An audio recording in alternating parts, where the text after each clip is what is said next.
नमस्कार दोस्तों, मैं हूं आपका दोस्त अनिल कर्मा। आज से हम एक नई श्रृंखला शुरू कर रहे हैं, पोहा विद पत्रिका पावर्ड बाय न्यूज टुडे। आज इसकी पहली कड़ी, इसलिए मैं आपको बताना चाहता हूं कि इस श्रृंखला में हम बात करेंगे शहर की कुछ बेहद खास शख्सियतों से, ऐसे महानुभावों से जिनका कि इस शहर के विकास से, यहाँ की गतिविधियों से बहुत सीधा सीधा संबंध है, बहुत सीधा सीधा लेना देना है। हम बात करेंगे शहर को लेकर के, और साथ साथ हमारी कोशिश होगी कि हम बात कर पाएं उनके व्यक्तित्व को लेकर, उनके कृतित्व को लेकर, उनके संघर्ष को लेकर और उनकी अब तक की यात्रा को लेकर के। हमारा कंसेप्ट इसको लेकर के यह है कि हम हमारे मेहमान के साथ में पोहा और जलेबी खाएंगे, जैसा कि इंदौर में खाया जाता है, और इसी दौरान हम उनसे बात करेंगे, सवाल जवाब करेंगे, जब तक पोहा चलेगा, जब तक पूछताछ चलेगी। जैसे ही पोहा खत्म, हमारी बातचीत खत्म हो जाएगी। बहुत ही खुशी की बात है कि आज हमारे साथ में मेहमान हैं इंदौर के कलेक्टर, इंदौर के जिलाधीश आशीष सिंह जी। हम इनका बहुत बहुत स्वागत करते हैं और बातचीत को शुरू करते हैं। आशीष जी, स्वागत है आपका। मुझे लगता है कि आपका यह थर्ड इनिंग है इंदौर में। जी हाँ, ये इंदौर में थर्ड इनिंग है। इससे पहले मैं सीयू जिला पंचायत के तौर पर और कमिश्नर नगर निगम के तौर पर यहाँ पर सेवाएं दे चुके हैं, और अब पूरा जिला आपका है। तो मुझे लगता है कि इंदौरी हो गए होंगे आप पूरी तरह से। अरे बिल्कुल, एकदम खाली से इंदौर। मतलब वो आप नाश्ते में पोहा ही होता होगा। बिल्कुल, मतलब ज्यादातर समय, और चूंकि घर का जो स्टाफ और माहौल भी ऐसा रहता है इंदौर में कि बिना मांगे हुए जो है वो पोहा ही मिलता है। बिल्कुल। तो हम लोग पोहे पे बातचीत शुरू, पोहा आ रहा है एक्चुअली, तैयार हो रहा है। पोहे पे बातचीत शुरू करें उससे पहले, क्योंकि पोहे के पहले मिर्ची काटी जाती है, हरी मिर्ची, तो हम एक हरी मिर्ची राउंड इसको कह रहे हैं, और इसमें आपसे बस 2 सवाल मैं पूछूंगा। पहला सवाल मेरा ये है कि हम इंदौर को कहाँ ले जाना चाहते हैं, या इंदौर कहाँ जा रहा है इस समय? देखिए, मुझे लगता है कि इंदौर आज एक ऐसे मुकाम पे खड़ा हुआ है। देखिए, इंदौर को ले जाने की बात कही और पोहा आ गया। तो इंदौर जहां भी जाएगा पोहे के साथ ही जाएगा। तो मुझे लगता है कि इंदौर आज जिस मुकाम पे खड़ा है, तो जितने भी बड़े बड़े शहर हैं, मेट्रोपॉलिटन शहर हैं, चाहे हम बेंगलोर की बात करें, पुणे की बात करें, चाहे बॉम्बे और दिल्ली, तो एक अलग मतलब उनका स्केल हो जाता है, उसके कई सारे हिस्टोरिकल और सब रीजंस भी हैं।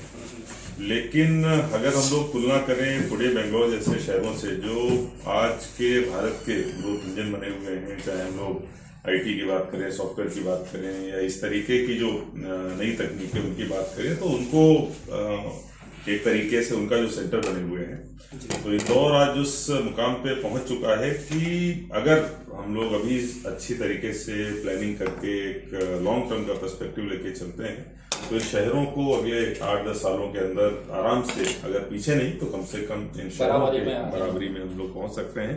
और उसी के तहत इंडिया की इकोनॉमी को और मध्य प्रदेश की इकोनॉमी को इंदौर जो है वो पुश, उस लेवल का पुश जो है वो क्रिएट कर सकते हैं। मेरा सवाल ये था कि हम इंदौर को, मतलब क्योंकि एक बहुत डायरेक्शन क्लियर समझ में नहीं आ रही है कि हम इसको इंटरनेशनल एयरपोर्ट तो बनाना चाहते हैं, बना रहे हैं, लेकिन शहर में हम बाइक नहीं चला पा रहे हैं, ट्रैफिक इतना खराब। एक तरफ हम कहते हैं कि हम स्वच्छता में नंबर 1 है, दूसरी तरफ हम अगर देखें तो सार्वजनिक जीवन में बहुत सारी गंदगियां हैं। देखिए, बिल्कुल सही बात है। ट्रैफिक न केवल इंदौर, जितने भी बड़े शहर हैं, जैसे बेंगलोर की आप अगर बात करेंगे तो ट्रैफिक ही आजकल सबसे बड़ी समस्या बन गई है, और इंदौर के ट्रैफिक को दुरुस्त करने के लिए बहुत मतलब गंभीरता से प्लानिंग हमारी तरफ से हो रही है। माननीय मुख्यमंत्री जी भी जब पिछली बार आए थे तो उन्होंने भी इस तरफ विशेष ध्यान देने के लिए जो बैठक सभी जनप्रतिनिधियों की हुई थी उसमें उनके द्वारा ये निर्देश दिए गए थे। तो हम लोग एक साथ कम से कम 20-22 जगहों पर जंक्शन इंप्रूवमेंट के जो काम है, जंक्शन इंप्रूवमेंट में कुछ भी हो सकता है, फ्लाईओवर भी हो सकते हैं, अंडरपासेस भी हो सकते हैं, अन्य कोई तरीका हो सकता है, वो भी हो सकते हैं। तो अभी कुछ अगर हम लोग मेन चौराहों की बात करें तो 10-15 ऐसे चौराहे हमको दिखते हैं, लेकिन उसके साथ साथ जिन चौराहों पे अगले 3 साल बाद या 4 साल बाद भी ट्रैफिक ज्यादा होने वाला है। मुझे लगता है अगर अभी से हम लोग उनको लेके चलते हैं या 10 साल बाद जहाँ पर ट्रैफिक ज्यादा होगा उनको लेके अगर चलते हैं तो वो हमारी लॉन्ग टर्म की प्लानिंग होगी। इसके साथ साथ बहुत अच्छी बात है कि एक 165 किलोमीटर की ईस्टर्न और वेस्टर्न रिंग रोड जो लगभग इंदौर की सीमा से, जिले की सीमा से टच करती हुई जा रही है, जो NHAI के द्वारा प्लान हो रही है, वो हमारे लिए एक बहुत बड़ा अवसर है। और उसके रिंग रोड के बनने से काफी कुछ ट्रैफिक जो बाईपास का है वो भी वहां पर होगा, डाइवर्ट होगा। और उस बाईपास से जो हमारी कुछ रेडियल रोड्स हैं जो कनेक्ट करेंगी शहर के अंदर से, चाहे हम लोग MR10 की बात करें, MR11 की बात करें, या इधर उज्जैन रोड की बात करें, या उज्जैन रोड के पैरेलल इकोनॉमिक कॉरिडोर और अहिल्यापथ की बात करें, तो ये सारी रोड्स कनेक्ट करेगी उसको 165 किलोमीटर लंबी रिंग रोड से। तो अभी हमारे पास में अवसर है कि हम शहर के अंदर के ट्रैफिक को डीकंजेस्ट करने के लिए जो इस प्रकार की चीजें हैं, चाहे लॉन्ग टर्म के फ्लाईओवर्स हों या शॉर्ट टर्म में भी आपने देखा होगा हम लोगों ने मुहिम चला रखी है कि फुटपाथ को क्लियर किया जाए, जो दुकानों का अतिक्रमण है उनको फुटपाथ के किनारे हटाया जाए। एक तो उसको भी हम लोग करें, दूसरा शहर को हमको थोड़ा डिसेंट्रलाइज करना होगा। जैसे जैसे शहर बड़ा होता है तो सवर्ब जैसे एक जो कॉन्सेप्ट है कि कुछ उपनगर जैसी जो व्यवस्थाएं वो आती हैं, जैसे कि आज हम लोग बात कर रहे हैं रीजनल डेवलपमेंट प्लान की, मेट्रोपॉलिटन एरिया की, जिसमें इंदौर के साथ उज्जैन, देवास जैसे शहर भी शामिल हो, लेकिन इसके साथ साथ इंदौर के आसपास छोटे छोटे, जैसे हम लोग अहिल्यापथ की बात करें उसके आसपास कुछ छोटे शहर आ सकते हैं जो अपने आप में सेल्फ सफिशिएंट हो, या जो इन रेडियल रोड्स की बात करी हमने, उन दो रेडियल रोड्स के बीच में कुछ ऐसी प्लानिंग हो सकती है कि वहां पर सब कुछ हो, वहां पर IT इंडस्ट्री भी हो, वहां पर मॉल्स भी हो, वहां पर कन्वेंशन सेंटर्स भी हो, वहां पर अन्य भी इस टाइप की चीजें हो जो पूरी की पूरी इकोनॉमी को सस्टेन कर सके, सपोर्ट कर सके। तो इन सारी चीजों के लिए भी प्लानिंग। लेकिन ये बहुत लॉन्ग टर्म की प्लानिंग समझ में आती है, मतलब शॉर्ट टर्म में कोई प्लानिंग शहर में दिखती नहीं है चौराहों में फिलहाल। देखिए, अगर शॉर्ट टर्म की बात करें तो जो चौराहों की हम लोग बात कर रहे हैं, जैसे AB रोड के 7 जो चौराहे हैं उनपे हमारी फिजिबिलिटी स्टडी लगभग कंप्लीट हो गई है, और अगर सब कुछ ठीक ठाक रहा, हमारी प्लानिंग के हिसाब से रहा, तो मुझे लगता है कि 6 महीने में न केवल ये AB रोड के जो 7 चौराहों के जंक्शन इंप्रूवमेंट के काम हम लोग चालू कर देंगे, बल्कि इसके अलावा लगभग 11 और जो अन्य शहर के चौराहे हैं इनके सबके भी काम अगले 6 महीने में स्टार्ट हो जाए। हम लोग उस पे बात शुरू कर चुके हैं। तो मैं समझता हूं कि ये शॉर्ट टर्म तो नहीं है, लेकिन एक मीडियम टर्म प्लान है कि अगर हम लोग 6 महीने में चालू कर देते हैं तो अगले 2.5 साल के अंदर ही बनके तैयार होंगे। और उस बीच में जो बेहद शॉर्ट टर्म के चीजें हैं कि जितनी रोड विड्थ अवेलेबल है हमारी, कम से कम उतनी ट्रैफिक के लिए रहे, हमको मिले, उसके लिए लगातार जो हमारा दस्ता है वो जाके कार्रवाइयां कर रहा है। और आपने देखा होगा कि बहुत ही पहले होता था एक जगह कार्रवाई होकर फिर 15 दिन बाद हमारी टीम पहुंचती थी। आज की तारीख में हर 2-3 दिनों में हर जगह पे हमारी कार्रवाई हो रही है, जिससे कि कुछ जगहों पर हम लोग डिकंजेस्ट कर रहे हैं। मतलब मेरा ये था कि एक डायरेक्शन क्या हमारी ठीक है इंदौर की, क्योंकि बहुत सारी चीजें, जैसे कि आप अभी हमने पिछले दिनों एक देखा कि साहब जिस तरीके की दादागिरी हमने देखी, जिस तरीके की गुंडागर्दी देखी, मतलब ये शहर को कहीं समझ नहीं आ रहा है कि हम जा कहाँ रहे हैं। हम कहते हैं हम बहुत स्वच्छ शहर हैं, लेकिन हम इतने गंदे भी हो रहे हैं। हम कह रहे हैं कि हम बहुत हरा भरा इंदौर बनाना चाह रहे हैं, हम जमीनों पे कब्जे भी करते जा रहे हैं, हम ग्रीन बेल्ट को खत्म कर रहे हैं। तो वो डायरेक्शन नहीं समझ में आ रही कि हम इंदौर को कहाँ ले जाना चाहते हैं। देखिए, निश्चित रूप से आप जो चीजें बोल रहे हैं कि एनक्रोचमेंट की या ग्रीन बेल्ट को कवर करने की, वो समस्याएं हैं, और उन समस्याओं से किस तरीके से निपटा जाए इसको लेके जो पुराने अनुभव हैं उनसे सीख लेते हुए हम लोग कुछ नई चीजें भी कर रहे हैं। और खासतौर पर जो अंडर कंस्ट्रक्शन जो इस तरीके के भवन हैं या कुछ बिल्डिंग्स हैं जो एनक्रोचमेंट करते हैं, उन पे हमको अधिक ध्यान देने की आवश्यकता है और तकनीक का और अधिक इस्तेमाल करने की आवश्यकता है। मुझे लगता है कि ऐसी कई सारी तकनीकें जो हैं वो आ गई हैं कि हम लोग इन पे बेहतर प्रभावी नियंत्रण कर सकते हैं। जहां तक बात है गुंडागर्दी और दूसरी चीजों की, तो निश्चित रूप से लॉ एंड ऑर्डर जो है वो शहर के लिए सबसे बड़ी प्राथमिकता होता है, और शहर तभी आगे बढ़ने के बारे में सोच सकता है, बेंगलोर या पुणे बनने के बारे में सोच सकता है, जब लॉ एंड ऑर्डर वहां का अच्छा हो। और MP इस मामले में और इंदौर इस मामले में लकी रहा है कि यहाँ पर लॉ एंड ऑर्डर हमेशा अच्छा रहा है, नियंत्रित रहा है, लोग यहाँ पर आके सेफ महसूस करते हैं। कुछ घटनाएं जरूर ऐसी हुई हैं जो मुझे लगता है कि शहर में एक इंदौर का जिस तरीके का नाम है नहीं होनी चाहिए थी, लेकिन इस संबंध में पुलिस अपना काम कर रही है और बहुत अच्छे तरीके से कार्रवाइयां भी हुई हैं।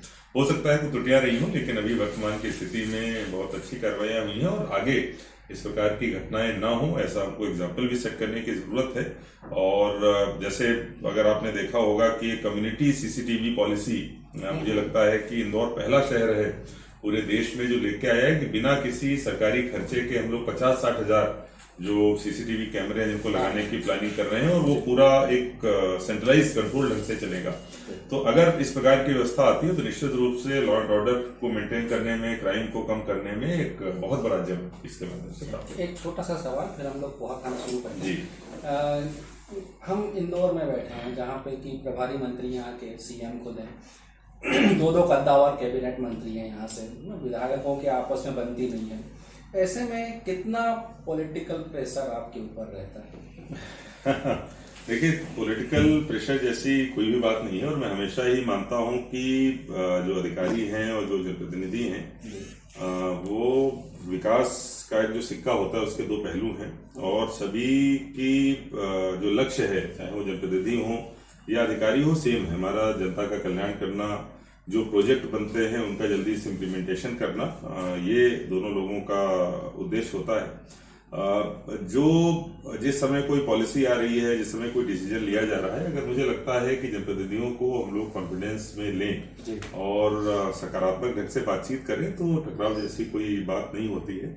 और मैं अपने एक्सपीरियंस ये भी कह सकता हूँ कि खासतौर पर इंदौर के जो जनप्रतिनिधि हैं काफी सकारात्मक है, विकास को लेके बहुत उनमें सकारात्मकता रहती है। अगर थोड़ा बहुत कोई शॉर्ट टर्म का नुकसान भी उनको पॉलिटिकली दिखता है, लेकिन अगर लॉन्ग टर्म की कोई चीज उनसे शेयर करें और प्रॉपर कम्युनिकेट करें तो मुझे लगता है उस पर वो तैयार होते हैं। कितना फ्री हैंड होता होगा, मतलब कितना प्रतिशत कहें तो? देखिए, मैं तो कहूंगा कि 100% फ्री हैंड होता है। अगर इस तरीके की कोई चीज नहीं है, अगर जनता के हित में, शहर के हित में अगर कोई चीज करनी आवश्यक है और अगर पूरी सकारात्मकता से आप उन चीजों को किसी के भी सामने रखते हैं, चाहे वो कोई भी जनप्रतिनिधि हो, तो निश्चित रूप से वो होता है। और इसके अलावा माननीय मुख्यमंत्री जी निश्चित रूप से इंदौर को लेके बहुत हमेशा पॉजिटिव है, यहाँ के विकास को लेकर हमेशा चिंतित भी रहते हैं, तो उससे हमको और अधिक वो मिलती है, सहायता मिलती है। बाकी यहाँ के जनप्रतिनिधियों से भी लगातार कोऑर्डिनेशन है, कहीं कोई टकराव या पॉलिटिकल प्रेशर जैसी कोई भी बात नहीं है। चलिए हम पोहा शुरू करते हैं और हमारी बातचीत को हम पोहे के राउंड पे ले जाते हैं। एक्चुअल में हम बात करना चाहते हैं, जैसे कि अभी आप यहाँ पर प्लीज, थैंक यू, मुझे सर्व करना चाहिए आपको। अरे नहीं, ऐसा नहीं। एक्चुअल में हम बातचीत को वहाँ ले जाना चाहते हैं जहाँ की डीएम साहब या कलेक्टर साहब या आशीष सिंह जी से बहुत पहले उस आशीष की तरफ की, जहाँ की पहली बार उस आशीष के मन में ये इच्छा जागी होगी या सपना जागा होगा या जिद जागी होगी कि मुझे आईएएस बनना है। कैसा आप पीछे पलट के देखते हैं तो क्या लगता है? देखिए, मैं मूलतः उत्तर प्रदेश का रहने वाला हूँ जी। बहुत अच्छा हुआ। तो उत्तर प्रदेश में हरदोई डिस्ट्रिक्ट है जो लखनऊ का नजदीकी है, और मेरा गांव जो है वो डिस्ट्रिक्ट हेडक्वार्टर से करीब 45-50 किलोमीटर दूर है। और टिपिकल जैसा गांव होता है, मतलब गांव में बिजली तब आई है जब मैं 12th करके गांव से निकल चुका था। आज भी अगर हमको बस पकड़नी है कोई, तो पहले 1.5 किलोमीटर जो है, अब तो घर बाइक और कार हो गई, पहले पैदल ही या साइकिल से जाना होता था। तो उस समय उस परिवेश में जो है हमारा मतलब जो बॉर्न एंड ब्रॉट अप मैं हुआ हूँ। लेकिन अच्छी बात ये थी कि पिताजी एक शासकीय स्कूल में टीचर थे। अच्छा। और उन्होंने शुरू से, मुझे याद भी नहीं है कि पहली बार कब मेरे दिमाग में ऐसा आया हो कि मुझे बड़ा होकर आईएएस को बनना है।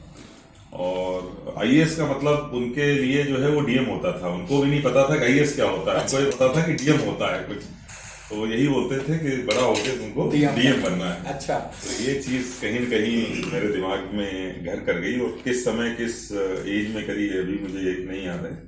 लेकिन यह है कि कुछ जो चीजें होती हैं कि जैसे उस समय टीवी वगैरह तो थी नहीं, तो रेडियो पे एक बीबीसी हिंदी का कार्यक्रम आता था, 7:30 बजे चालू होता था, शायद कल आज और कल उसका नाम होता था।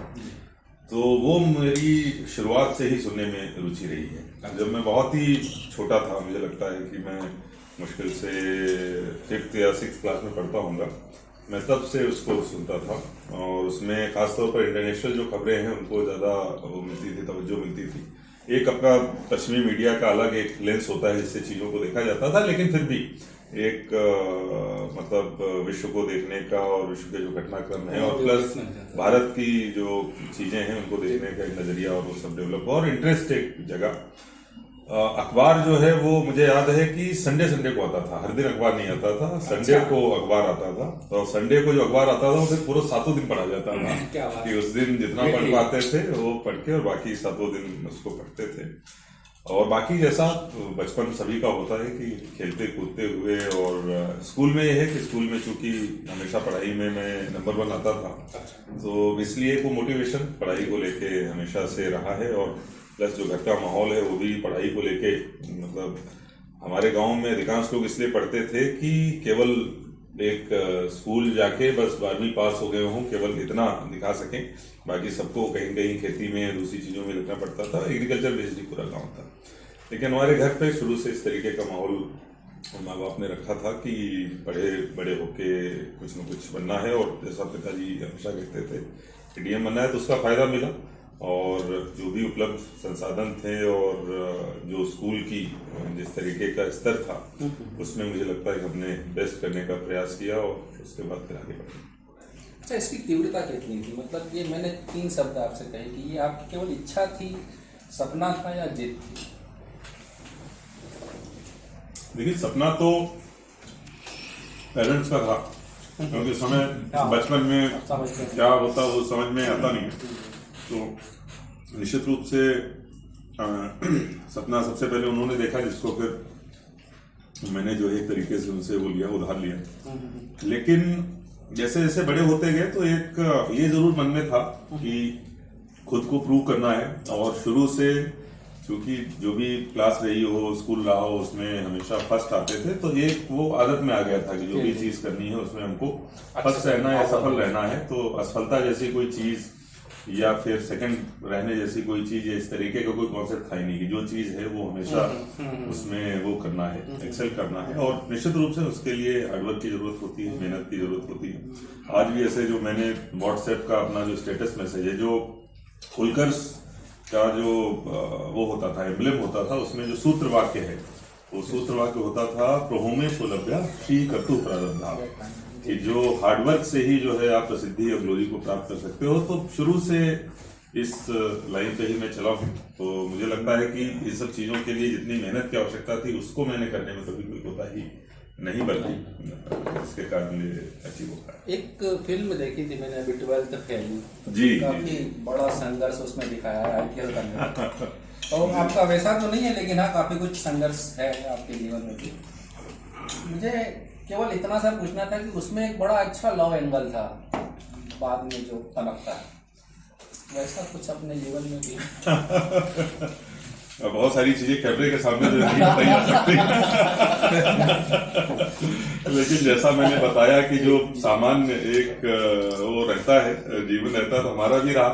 तो ये सब चीजें तो वैसी है कि सभी के साथ होती रहती है। तो उम्र के साथ में और अलग अलग पड़ावों पे, तो ऐसा हमारे साथ भी घटित हुआ। नहीं, मतलब मैं उसको थोड़ा सा ही देख रहा हूँ जी। मतलब परवान चढ़ा और मंजिल तक पहुंचा। निश्चित रूप से जो मेरा विवाह हुआ वो लव मैरिज ही है। तो और हम लोग जो है वो बालाघाट में जो मेरी पदस्थापना थी बैहर SDM के तौर पर, तो उस समय जो हमारी वाइफ है कथा, वो वहाँ पर prime ministers rural development fellow, एक फेलोशिप चलती थी सेंट्रल गवर्नमेंट की, तो उसके तहत वहाँ पर सदस्य थी। तो वहीं पे हमारा मिलना हुआ, मतलब सर्विस में आने के बाद। और उसके बाद फिर लोगों की शादी हुई। तो निश्चित रूप से कि मैंने जैसे बताया कि जो चीज जो है जहाँ पर भी हम लोग सोच लेते हैं तो उसमें सेकंड रहने की, असफल होने का यहाँ पे जो है आमतौर पर लोग जो है उसको रैपिड फायर कहते हैं। हम तो इंदौरी लोग हैं तो हम समझते नहीं, हम तो जीरा वन राउंड ही कहते हैं। थोड़ा सा होता है जीरा, लंबे समय तक असर रहता है। तो हमारे सभी साथी हैं, टीम है हमारी न्यूज़ टुडे की, तो सभी लोग कुछ कुछ क्वेश्चन लेके आए हैं और फटाफट वाला है। इंदौर में ऐसा कोई काम करना चाहते हैं जो अब तक नहीं कर पाए आप? निश्चित रूप से मैं इंदौर में काम जो मैं कमिश्नर नगर निगम रहते हुए मैंने कोशिश करी थी, नहीं सफल हो पाया, वो है नदी शुद्धिकरण का। और नदी शुद्धिकरण केवल नदी के पानी को शुद्ध करना ही नहीं है। अगर हम लोग अर्बन प्लानिंग के हिसाब से देखें तो लगभग 35 किलोमीटर के स्ट्रेच में नदी पूरे शहर में बहती है।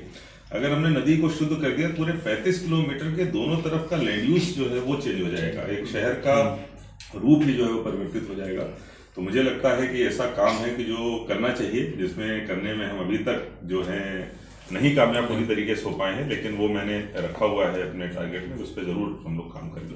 दूसरा है कि इंदौर, उज्जैन, भोपाल में से सबसे अच्छा शहर कौन सा आपको लगता है तीनों? देखिए, इंदौर, उज्जैन, भोपाल शहर अच्छा सबसे कौन सा लगता है ये कहना तो मुश्किल है। तीनों शहरों की अपनी अपनी खूबियां हैं। भोपाल की जो सुंदरता है, खासतौर पर जो वहाँ की झील है, वो एक अपनी अलग पहचान रखती है। इंदौर में सबसे ज्यादा मुझे लगता है समय गुजरा है। और जो उज्जैन है, उज्जैन में जो वहाँ की खासतौर पर धार्मिकता, वहाँ आपके काम में शामिल है कि आप बाबा महाकाल के दर्शन करने जाते हो, तो ऐसी जो आनंद और ऐसा अनुभूति जो है वो कहीं भी नहीं मिलती है। तो तीनों शहरों के अपने अलग अलग आनंद हैं। अपने बच्चों को क्या बनाना चाहते हैं? देखिए, बच्चों को बनाना चाहते हैं, ये बड़ा मतलब मुझे लगता है कि जो जैसे पिताजी ने मेरे साथ किया कि मतलब पहले शुरू से मोटिवेट किया, उस समय ऐसा था कि बहुत ज्यादा एवेन्यूज जो है उस समय डॉक्टर लोग बनते थे, इंजीनियर बनते थे या ऑफिसर बनते थे। मुझे लगता है यही 3-4 चीजें होती थी। और खासतौर पर जिस ग्रामीण परिवेश में आता था वहां पे तो हमको पता भी नहीं था कि और कोई इस तरीके की, या तो सरकारी नौकरी होती थी और सरकारी, या फिर IIT या ये करके आप जो है कुछ वो करते थे। लेकिन आज की तारीख में इतने ज्यादा एवेन्यूज हो गए हैं, नए नए जो है फील्ड आ रहे हैं, स्टार्टअप्स आ रहे हैं, AI आ रहा है, तकनीक आ रही है, कई सारी नई नई चीजें आ रही हैं, बहुत ही ज्यादा दायरा उसका ऑपरेशंस का बढ़ गया है। तो मुझे लगता है कि बच्चे खुद अगर अपनी तरफ से उसको चूज करें कि वो क्या करना चाहते हैं। बस एक चीज मैं हमेशा चाहता हूं कि बच्चों में मेहनत करने की आदत होनी चाहिए, जो हमको डालनी है, कि उनको जो काम दिया गया है, जो पढ़ाई जिस हिसाब से करनी है, तो वो अच्छे से करें, बहुत ही मेहनत से करें, अपने क्लास में अभी एक्सेल करें। आगे क्या बनना है, अगर एक बार मेहनत करने की उनकी आदत पड़ जाएगी तो जो भी बनना चाहेंगे वो बन जाएगा। जहाँ घूमने जाना चाहते हैं पर जा नहीं पाए, ऐसा कोई शहर घूमने जाना चाहते हैं जहाँ जा नहीं पाए? हाँ, मुझे लगता है कि मैं चूंकि UPSC में मैं ज्योग्राफी पढ़ता था, तो मेरा ऑप्शन जो था वो भूगोल था। तो उसमें एक घटना होती है जो ध्रुवीय क्षेत्रों में देखने को मिलती है, जिसको अरोरा बोरियालिस बोलते हैं, कि जिसमें आसमान में पूरा एक वो लाइटिंग जो है अलग तरीके की दिखती है। तो वो एक अपने आप में एक ऐसा एक्सपीरियंस है जो मुझे लगता है सबको करना चाहिए। तो वो जरूर, हाँ, नॉर्वे और स्कैंडिनेविया में उधर ध्रुवीय क्षेत्रों में जाके उसको देखना पड़ेगा, और वो भी विशेष महीनों में ही वो दिखता है। तो वो जरूर देखने की मेरी इच्छा है, जो अभी तक भी नहीं कर पाया। कलेक्टर आशीष जी को गुस्सा किस बात से आता है, और कभी कोई ऐसा इंसिडेंस है जो कि बहुत ऐसा लगा हो कि यार बहुत ज्यादा गुस्सा हो गया? वैसे मुझे वैसे मुझे गुस्सा बहुत कम आता है। अच्छा। और मुझे लगता है कि गुस्सा करना स्वयं की कमजोरी का प्रतीक है, कि आप, और खास तौर पर आदमी जब बहुत तेज चिल्लाते हुए बात करता है, तो जिस वजह से वो चिल्ला के बात कर रहा है वजह वो नहीं होती, वजह कुछ और होती जिसकी वजह से वो चिल्ला रहा होता है। ये मैं बहुत ही स्ट्रांगली मानता हूँ। तो मैं कोशिश करता हूँ कि गुस्सा ना आए, और कभी कभी अगर ऐसी स्थितियां हो भी जाती है कि लगता है कि किसी पे नाराजगी है, तो बाद में मुझे उसका पछतावा भी होता है कि मैं नहा की नाराज हूँ। ऐसे अच्छा है कि अगर आप प्रेम से 2 बार कोई चीज बोल दो, उसका भी वही प्रभाव होगा जो आप गुस्से से जो है एक चीज 1 बार बोल रहे हैं, और उसका प्रभाव प्रेम से बोलने का ज्यादा होता है। तो मुझे लगता है गुस्सा करने के बजाय अगर कोई चीज नहीं हुई है, कुछ फॉलो करना है, तो दोबारा किसी को बोल दिया जाए तो काम ज्यादा अच्छा। कोई सा इंसिडेंस रहा है सर ऐसा जिसको बाद में लगा कि यार मैंने बहुत ज्यादा बोल दिया किसी पर्टिकुलर पर्सन को?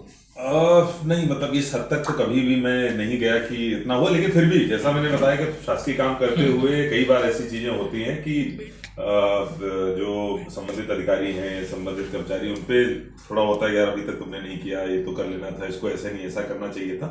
लेकिन जनरली मैं प्यार से ही बोलता हूँ, लेकिन कभी कभार ऐसा होता भी है कि आवेश में कुछ इस तरीके से जो स्वरूप है वो थोड़ा गुस्से का हो जाता है, लेकिन बाद में लगता है कि ऐसा नहीं करना चाहिए था। अगर इससे अच्छा है कि प्यार से बोल देते तब भी काम तो हो जाता है। मेरा एक क्वेश्चन है, उसमें सप्लीमेंट्री क्वेश्चन भी रहेगा कि आपको खाना क्या पसंद है, और उसमें सप्लीमेंट्री क्वेश्चन है कि पकाने में क्या पसंद है।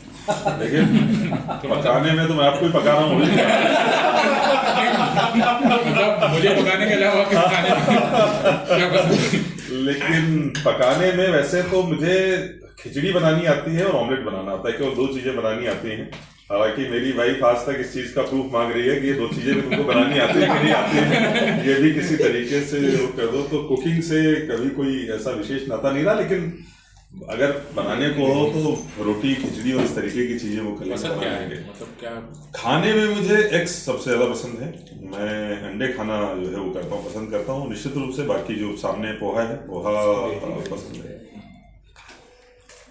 सर आपकी नज़र में कलेक्टर बन सकता है सार्थक? निश्चित रूप से मुझे लगता है कलेक्टर नहीं, मुझे लगता है कि जो हमारी सर्विस है IAS की, वो मैं और किसी भी व्यवसाय को ऐसा इसके दूर दूर तक भी नहीं पाता हूं कि आप किसी व्यवसाय में रहते हुए जनता का इतना ज्यादा कल्याण कर सकते हैं और इतना ज्यादा सेल्फ सेटिस्फैक्शन किसी भी चीज से प्राप्त हो सकता है। क्योंकि आप IAS में चाहे कुछ भी हो, चाहे आप SDM हो, CO जिला पंचायत हो, कमिश्नर नगर निगम हो, कलेक्टर हो, या फिर आगे जाके आप किसी विभाग को कमिश्नर बने या PS बने, तो जितना भला आप लोगों का जिस अलग अलग तरीकों से लोगों का भला कर सकते हैं, मुझे लगता है कि उतना फ्रीडम और किसी व्यवसाय में नहीं होता होगा। दूसरा, डाइवर्सिटी भी जितनी ज़्यादा इस जॉब में है कि आप कभी SDM का काम कर रहे हैं, एज कलेक्टर जो है आप 20 तरीके की चीज़ें कर सकते हैं। अगर किसी बड़े डिपार्टमेंट के आप PS बनते हैं तो वहाँ पर भी आप 20-30 स्कीम्स को देख रहे हैं, अलग अलग तरीके से चीज़ों को कर रहे हैं। तो वैरायटी के मामले में, डाइवर्सिटी के मामले में जो एक इंटरेस्ट आता है उसके मामले में, और प्लस जो लोगों का भला करके जो आप आत्मसंतुष्टि पाते हो, मुझे लगता है कि और कोई भी सर्विस ऐसी नहीं है जो दूर दूर तक इसका मुकाबला कर सके। सर जैसे वीकेंड है या खाली समय, वो समय आप कैसे एक्सप्लोर करते हैं? देखिए, जब तक मुझे लगता है कि हम लोग फील्ड में रहते हैं तब तक खाली समय और वीकेंड जैसी कोई स्थिति, खास तौर पर जैसे जो मेरी पदस्थापनाएं रही हैं, चाहे उज्जैन की हो, भोपाल की हो, यहाँ की हो, या इससे पहले कमिश्नर नगर निगम की हो, तो अधिकांश तो ये होता है कि जो शनिवार और इतवार हैं वो हमारे सबसे ज़्यादा बिजी वो होते हैं, डे होते हैं। कि बाकी जगहों पे तो तब भी थोड़ा बहुत हमको 1-2 घंटे का समय मिल गया, बाकी दिनों में शनिवार इतवार को तो बिल्कुल भी नहीं मिलता है। कभी कभार मौका मिल जाए, अदरवाइज नॉर्मली यही रहता है। लेकिन फिर भी जितना भी अगर समय मिलता है तो मैं कोशिश करता हूँ कि किताबें पढूं। हालांकि किताबें खरीदने का शौक आज भी है, पढ़ भले ही न पाता हूँ, लेकिन किताबें मैं खूब खरीदता रहता हूँ। हर महीने कम से कम 4-5 किताबें मैं नई ऑर्डर कर देता हूँ, भले उसका 1 पेज पढ़ के मैं रख दूँ, लेकिन वो चीज़ अभी तक मैंने नहीं छोड़ी है। और इसके अलावा मुझे हिंदी कविता और उर्दू शायरी इनका भी शौक है, तो थोड़ा बहुत मैं यूट्यूब पे हिंदी कविता या उर्दू शायरी का कोई मुशायरा सुन लिया या फिर कोई कविता सुन ली, तो थोड़ा बहुत समय मिलता है उसमें ये भी करना पसंद करता हूँ। किताबें भी यही उर्दू शायरी और इनमें पढ़ते हैं? और नहीं, किताबें मैं नॉन फिक्शन पढ़ना पसंद करता हूँ। खास तौर पर फिजिक्स से जुड़ी हुई किताबें हैं या बायोलॉजी से जुड़ी हुई किताबें हैं जो नॉन फिक्शन, जैसे इवोल्यूशन के ऊपर है या वर्तमान में क्वांटम मैकेनिक के ऊपर है। ऐसी नहीं कि बिल्कुल टेक्निकल किताबें जिनमें कि कोई आपको फार्मूला है वो देखने हैं। जो किताबें आम लोगों के लिए लिखी जाती हैं लेकिन उनका जो विषय होता है वो फिजिक्स या बायोलॉजी इस तरीके का होता है, तो वो पढ़ना। सर जैसे आपका ज्योग्राफी आपने सब्जेक्ट बताया, तो इसका इंदौर के लिए कुछ बेनिफिट मिल पा रहा है कलेक्टर होते हुए? देखिए, ज्योग्राफी बड़ा ही अच्छा सब्जेक्ट है निश्चित रूप से। और ज्योग्राफी में एक जो अर्बन प्लानिंग होती है वो एक बहुत बड़ा उसका पार्ट होता है कि किस तरीके से अर्बन प्लानिंग करी जाए, रीजनल प्लानिंग किस तरीके से करी जाए, जो ग्रोथ सेंटर्स बना के डेवलपमेंट होता है या फिर आप पूरा एक समावेशी जो विकास कर रहे हैं उनमें दोनों में क्या अंतर होता है। तो ये कॉन्सेप्ट निश्चित रूप से ज्योग्राफी में पढ़ाए जाते हैं, वो आते हैं, काम आते हैं।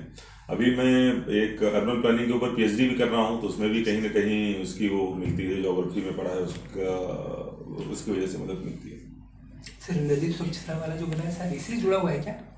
जी, नदी के लिए जो आप बता रहे 35 किलोमीटर का जो आपका ये भी ज्योग्राफी में? इस समय 35 किलो नहीं, मैं समझ नहीं पाया सब। सर जैसे आपने नदी के लिए अच्छा, नदी वाला, वाला। जी जी जी। तो ये निश्चित रूप से देखिए, नदी जैसा मैंने बताया कि जितने भी आप विकसित देशों की बात करें या बड़े शहरों की बात करें, लंदन हो, बैंकॉक हो, पेरिस हो या कोई भी, तो वहां पर भी नदियां, एक समय ऐसा था जब 100 साल पहले का समय, जब वहां पर भी नदियां गंदी होती थी। लेकिन आज की तारीख में अगर आप जाएं तो नदियां पूरी तरीके से न केवल शुद्ध है, बल्कि नदियां वहां का एक मनोरंजन का या वहां के एक्टिविटीज का सेंटर बन चुके हैं। जितने भी मुख्य स्थान हैं वो सब नदियों के उसके किनारे होते हैं। बताते हुए कि ज्योतिष के माध्यम से किस तरीके से मतलब आगे फ्यूचर में क्या होने वाला है ये तो कोई नहीं बता सकता, लेकिन फिर भी किस मतलब क्या टेंडेंसी रहेगी, किस तरीके का रहेगा, तो कई सारे लोग बता पाने में सक्षम होते हैं। लेकिन मुझे लगता है कि कर्म पे भरोसा करना ज्यादा वो रहता है। अगर भले ही हम ज्योतिष पे भरोसा कर रहे हैं, लेकिन उसके कारण कहीं हमारा कर्म पर से जो है वो भरोसा कम न हो जाए, ये भी हम लोगों को ध्यान में रखने की आवश्यकता है। क्योंकि अंत में जितना भी हम लोग जिस प्रकार का कर्म करेंगे और जितना मेहनत से काम करेंगे उसका फल मिलेगा। बाकी कई लोग ये जरूर बोलते हैं कि हमको मानसिक रूप से तैयार करने में ज्योतिष हेल्प करता है कि ठीक है, अगर आपका अच्छा समय नहीं आने वाला है, आपको पता है कि आगे कुछ इस तरीके की परेशानी होने वाली है, तो आप मानसिक रूप से उसके लिए तैयार रहते हो। तो निश्चित रूप से उसका महत्व है, लेकिन उसके साथ साथ जो कर्म की प्रधानता है उसको कम करके नहीं हटाया जा सकता। देश के एक बेहतरीन शहर के आप कप्तान हैं, फील्ड में रहते हैं तो बिग बॉस कहा जा सकता है, लेकिन जब आप घर पर जाते हैं तो बॉस कौन होता है? आप हैं मैडम। देखिए, ये तो हम सभी जानते हैं। मुझे लगता है कि इसका जवाब जो है वो देने की आवश्यकता नहीं है। ये चीज जो है सभी लोगों को जो आपकी स्थिति है वही। तो सर, आप प्रोफेशनल और पर्सनल लाइफ को कैसे मैनेज करके चलते हैं? देखिए, बहुत ही कठिन हो जाता है, और ऐसे में जो आपका जीवन साथी है उसको बहुत कंसिडरेट और बहुत मतलब समझने की आवश्यकता होती है। और इस मामले में मैं खुशनसीब हूँ कि हमारी पत्नी जो इन चीजों की ऐसा जो तो कभी होता होगा कि आप लेट हो गए और वो रूठ गई?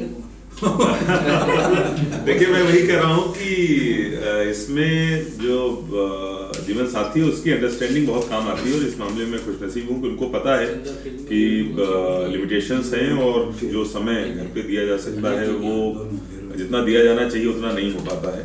तो निश्चित रूप से बहुत ही मुश्किल होता है इस बैलेंस को बनाना। और अगर मैं कहूँ कि मैं सफल हूँ इसमें, तो ये सही नहीं होगा। निश्चित रूप से जितना समय देना चाहिए घर पे उतना नहीं दे पाते। और खास तौर पर आज जो मोबाइल का युग है, व्हाट्सएप का युग है, कि जिस समय आप घर पे होते भी हो उस समय भी आप पूरी तरीके से घर पे नहीं होते, क्योंकि बीच में हर 2 मिनट में आपके पास कॉल आ रही है। मुझे लगता है कि जो मेरा एवरेज रहता होगा कि हर 2-2.5 मिनट में एक कॉल मुझको आती होगी। तो ये है कि कुछ कॉल अटेंड कर पाते हैं, कुछ नहीं कर पाते हैं, लेकिन जो एवरेज रहता है वो यही रहता है। इसके अलावा व्हाट्सएप में कई सारी चीजें हैं। तो जिस समय आप हो भी उस समय पूरी तरीके से मानसिक रूप से घर पे नहीं होते हो, इधर उधर दूसरी चीजों में ज्यादा बिजी रहते हैं। आजकल जो मैं ट्रेंड देख रहा हूँ कि आप सुबह सो के उठते हो तब से काम शुरू होता है, जब तक आप सो नहीं जाते हो तब तक काम चलता रहता है। तो ऐसे में बहुत मुश्किल होता है घर पे समय देना। लेकिन फिर भी कभी अगर हमको संडे कोई फ्री मिलता है, खासतौर पर संडे का सेकेंड हाफ, मैं कोशिश करता हूँ कि हर 2-3 संडे में एक तो संडे का सेकेंड हाफ निकाल सकूँ। उस दिन फिर हम लोग कोई नई मूवी अगर कोई रिलीज होती है तो वो देखने जरूर जाते हैं। कभी ऐसा हुआ है प्लानिंग कैंसिल हो गई हो? अक्सर होता है। अक्सर होता है। तो उसके मैं सर जनरली मूवी का ही पूछने वाला था मैं। जी जी जी जी। और ये कि आपने आंसर तो कर ही दिया काफी कुछ ही, पर ये कि आप पहले जब छात्र थे तब भी जाते होंगे ना मूवी देखने? तो तब तो खूब जाता था। है ना? तो खास तौर पर जब यूपीएससी की प्रिपरेशन कर रहा था या उसके पहले मैंने जेईई की प्रिपरेशन की, उस समय तो जो भी नई पिक्चर रिलीज होती थी उसको देखने जरूर जाते थे। तो हर शुक्रवार को या एक शुक्रवार को छोड़कर वो फिक्स रहता था मूवी वो करना। सर उस टाइम कोई क्रश हुआ हो तो ऑन कैमरा बता दीजिए अभी। जी, किसी पे क्रश हुआ हीरोइन पे? अच्छा, ऑन कैमरा बता दीजिए। अगर एक हो तो बताएं। ये थोड़ा साजिश वाला सवाल है। मैं वही कह रहा हूँ, अगर एक हो तो बताएं। जिसकी मूवी देखने जाते थे उसी पे क्रश हो जाता था। सब फिल्म भी तो रही होगी एक कोई अच्छी पसंद वाली फिल्म तो रही होगी। एक फिल्म जैसे चक दे इंडिया थी, तो चक दे इंडिया ऐसी पिक्चर थी जो मैंने कम से कम मुझे लगता है कि 8-10 बार देखी होगी। वो चक दे इंडिया बहुत अच्छी मूवी थी। तो ऐसा कुछ नहीं। तो और भी कई सारी मूवीज थी, लेकिन मुझे लगता है कि पुरानी फिल्में, कुछ कॉमेडी फिल्में हैं वो भी बहुत पसंद थी। आप चाय दीजिए ना, बस हम जी। चाय की तरफ ही आ रहे हैं। अगर रहा और आप उनको क्या सजेशन देना चाहेंगे? देखिए, मैं हमेशा, जैसा मैंने बोला भी था अपने बच्चों के लिए, कि मेहनत करने की आदत पड़ना और अनुशासन जैसे मुझे याद है कि 365 दिन गांव में रहने के फायदे भी थे कि जैसे अंधेरा होता है उस समय आप कहीं कुछ कर नहीं सकते हो, तो जैसे थोड़ा सा अंधेरा होने वाला होता था तो हम लोगों को सिखाया गया था कि हम लोग अपनी लैंप लेके आते थे, अपनी लैंप खुद साफ करते थे, उसमें जिस तरीके से पहले अंदर न्यूज़पेपर अंदर डाल के वो करते थे, सफाई होती थी, या फिर साबुन लगा के जब ज़्यादा दिन में एक बार साफ करते थे, और उसको लेके फिर हम लोग बैठ जाते थे, और जब तक फिर नींद आने जैसा नहीं होता था तब तक करते रहते थे। और ये रूटीन जो है 365 दिन, मतलब 365 दिन विदाउट एनी ब्रेक, या फिर अगर हम लोग कहीं गए हुए हैं छुट्टियों में मामा के घर या कहीं पर, तभी ये रूटीन ब्रेक होता था। तो मुझे लगता है कि डिसिप्लिन होना और मेहनती होना, ये दोनों चीज़ें बहुत ज़रूरी हैं, और इसके साथ अपने पर खुद पे विश्वास होना कि आप अगर मेहनत कर रहे हो और आपके अंदर डिसिप्लिन है तो आप किसी भी चीज़ को अचीव कर सकते हो। ये मन में भावना होना बहुत आवश्यक है। अगर ये 3 चीज़ें हैं तो कुछ भी प्राप्त किया जा सकता है। चलिए, इस क्रम में मैं आखिरी सवाल आपसे पूछ रहा हूँ कि आप प्रशासनिक सेवा को बाहर से जब देखते थे, जब आप बड़े हो गए, जब आप कॉलेज जा रहे होंगे, आपने यूपीएससी को समझा होगा, अंदर आने के बाद में आपको क्या लगता है, ये सेवाएं वैसी ही हैं या पूरी पिक्चर आपको बदली हुई लगती है? देखिए, पहले जब हम बाहर से देखते हैं तो हमको जो सर्विस की जिम्मेदारियां हैं, यहाँ की जिम्मेदारियां हैं, परेशानियां हैं, कर्तव्य हैं, जो चुनौतियां हैं, वो नहीं दिखती हैं हमको। बाहर से केवल और केवल वो दिखती है कि बत्ती लगी गाड़ी आ रही है और एक सामने जो है वो है, हाँ, चमक दमक और इस तरीके की जो चीजें हैं वो दिखाई पड़ती हैं। लेकिन जब हम यहाँ पर आते हैं तो वो चमक दमक और वो सारी चीजें ठीक है, मतलब 10-15 दिन, 1 महीने, 2 महीने, 4 महीने तक उनका वो रहता है, लेकिन उसके बाद फिर यहाँ की जो चुनौतियाँ हैं, यहाँ के जो आवश्यकताएं हैं, उनका इल्हाम होता है। और जैसा मैंने बताया कि बहुत ही जिम्मेदारी का काम है, और इतना ज़्यादा आत्मसंतुष्टि का भाव करके होता है। जैसे जिस दिन भी मैं जनसुनवाई में बैठता हूँ, या अगर जनसुनवाई नहीं भी है, रेड क्रॉस से मुझे लगता है कि हर दिन मैं कम से कम 15-20 लोगों की वो करता हूँ, मदद करता हूँ। उसमें कई सारे लोग फिर वापस आते हैं, या फिर कई सारे लोगों की दूसरी परेशानियां जिनका हम लोग निराकरण करते हैं, तो वो एक जो आत्मसंतुष्टि की भावना है, वो जो सेटिस्फेक्शन मिलता है, उसके सामने ये सारी चीजें जो है वो आती हैं, नजर आती हैं। तो बहुत अंतर है बाहर से जिस तरीके से देखते हैं और अंदर से देखते हैं। तो कोई एक ऐसा पल जब आपको लगा हो कि IAS बनना सार्थक हो गया आज के दिन ये करके?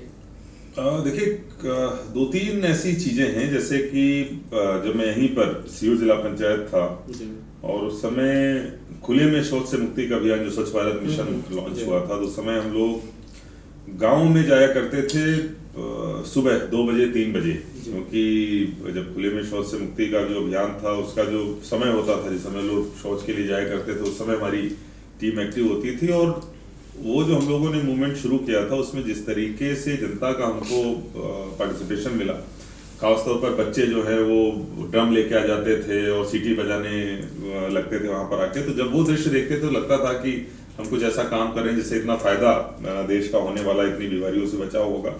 तो निश्चित रूप से हम लोगों ने कुछ अचीव किया है। इसी टाइप का जब इंदौर को स्वच्छता में नंबर 1 यहाँ पर जब मैं था, तीसरी और चौथी बार बना, और खासतौर पर देवगुराड़िया वाला जो टिचिंग ग्राउंड है वो हम लोगों ने उसको खत्म किया।